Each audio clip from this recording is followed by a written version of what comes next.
புதுக்கோட்டை மாவட்டம் கொன்னையூர் முத்துமாரியம்மன் கோவில் காப்பு கட்டும் திருவிழாவையொட்டி மதுரை மாவட்டம் சிலம்பகோன்பட்டி புதுப்பட்டி கிராமத்தைச் சேர்ந்த சுமார் 50ற்கும் மேற்பட்ட ஆண்கள் மட்டும் பங்கேற்ற வாரி வைத்தானை கோலாட்டம் வெகு விமர்சையாக நடைபெற்றது.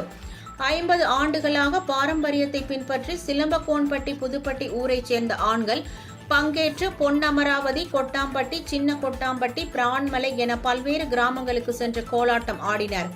இதனை அப்பகுதியைச் சேர்ந்த பொதுமக்கள் ஆர்வமுடன் கண்டு ரசித்தனர்.